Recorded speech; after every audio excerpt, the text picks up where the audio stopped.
Silakan dibuka huruf shin.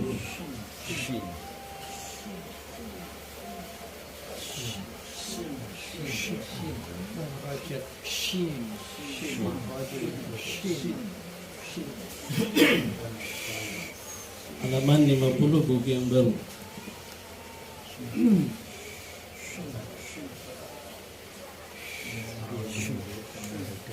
Huruf jim dengan huruf shin masih berada di dalam satu wilayah.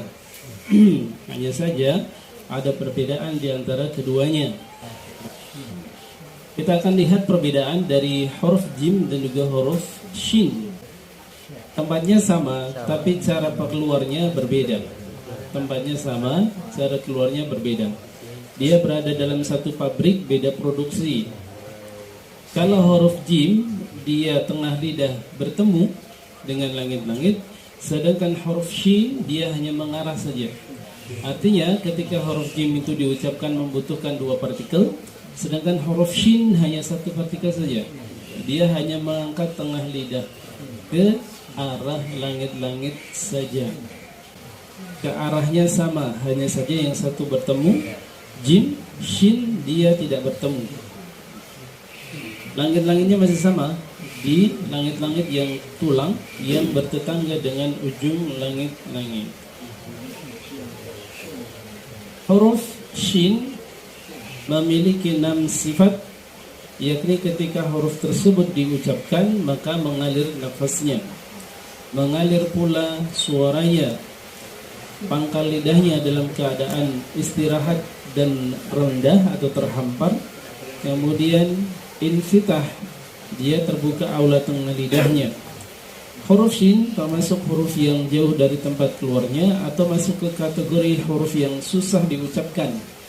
Kemudian huruf shin memiliki sifat tafashi, yakni udara menyebar dengan deras. Maka kalau ada sifat hams kemudian rakhawah ditambah sifat tafashi, ketika membaca huruf tersebut tidak boleh dibaca cepat. Ya, cirinya kalau ada huruf memiliki sifat hams kemudian rakhawah, itu huruf tidak boleh dibaca cepat. Karena ketika dibaca cepat akan merubah sifat pada huruf tersebut. Apalagi ditambah dengan sifat tafashinya, menyebar udara dengan deras. Ya, banyak lahan ketika mengucapkan huruf shin. Ya, makanya di sifat yang kelima itu dikatakan ismat. Ismat itu bisa bermakna pula sulit untuk diucapkan. Kalau kita lihat tempatnya huruf shin, tempatnya berada di tengah lidah. Artinya hanya lidah saja yang bergerak. Tapi banyak faktanya orang membaca huruf shin itu dengan melibatkan kedua bibirnya. Ya,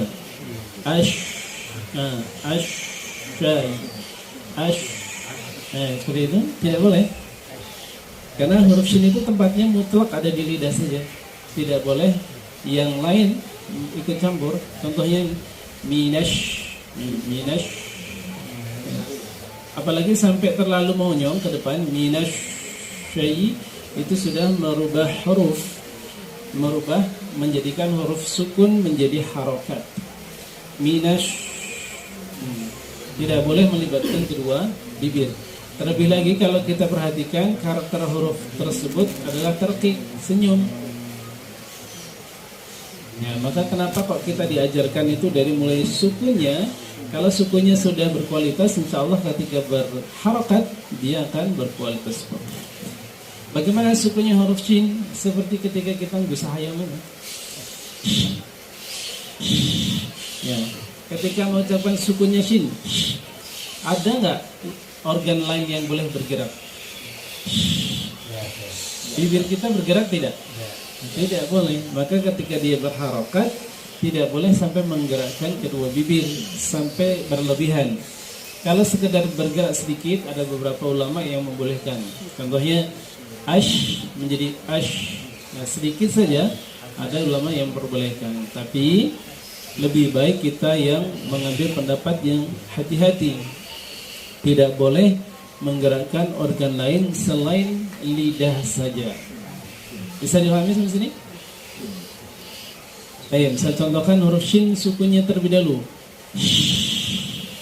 Ya, seperti berusaha yang persis ini. Ya, apalagi tafashi, menyebar angin dengan derasnya. Ya.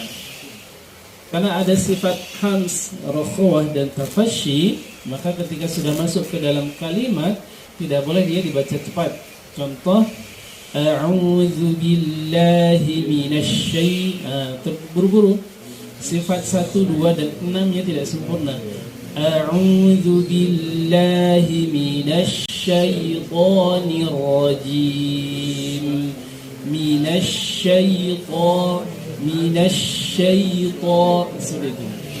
Coba kita ucapkan minasyaitoni. Alhamdulillah.